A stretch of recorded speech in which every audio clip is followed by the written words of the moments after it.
When solving problems, some think outside the box. But if you were born under an Aquarius moon, you don't even acknowledge the box exists. Your mind operates entirely without conventional boundaries. That way of thinking makes the internet your natural home turf. You operate as a natural networker, cross-referencing ideas and introducing people to the exact resources they need. You also possess a specific brand of extroversion. While you do need time alone, you recharge your energy through causative encounters and have a way of making complete strangers feel at home. By combining these gifts, you often become the functional center of your social circle, the person who keeps diverse cliques and complex teams working together. This lens illustrates your defining perspective, farsightedness. You look past the foreground to see the big picture. But when locked on the distant horizon, individuals right next to you become a blur. Hyper-focused globally, you miss those closest to you. This distance makes it easy to mount a metaphorical white horse and gallop off on a global mission.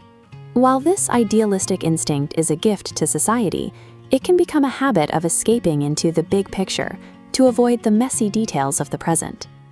Your grand philosophical vision for humanity often develops at the expense of personal intimacy, creating an emotional blind spot where the needs of the group outweigh the needs of the individual. This macro vision makes you highly effective in public-facing roles. You often find Aquarius moons on the front lines of collective activities, from politics and union leadership to office management. Your effectiveness comes from a need to understand the theory first. You want to know the why behind the work, focusing on what the public wants and how the team fits into the larger system. As a boss, you seek a frictionless environment. You want the team to work under you without contention, emphasizing the smooth operation of the collective over individual friction.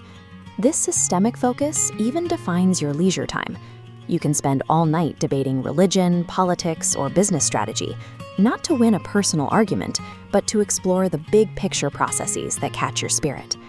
In environments that require systemic thinking and collective organization, your ability to map out these large-scale dynamics makes you a highly capable coordinator. However, when you bring that same systemic lens into a romance or a close friendship, the focus on the macro starts to fail. This flowchart illustrates a common psychological trap, the stubborn theory.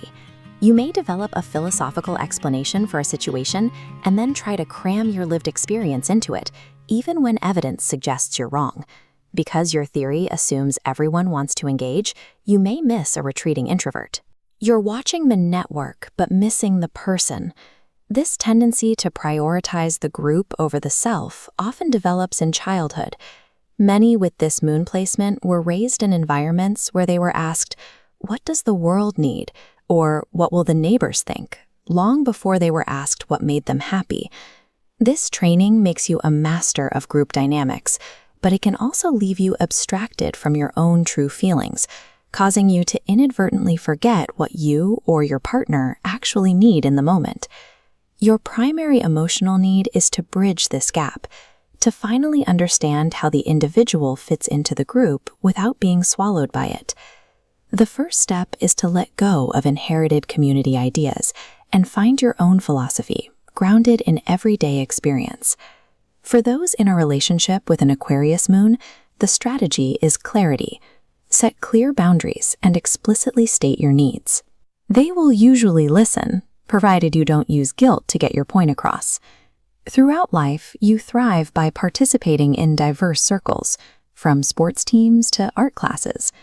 These different groups provide the varied feedback you need to better understand yourself and your leadership style. You don't have to stop trying to save the world. You simply must learn to keep your eyes on the grand horizon while keeping your heart connected to the individual standing right next to you.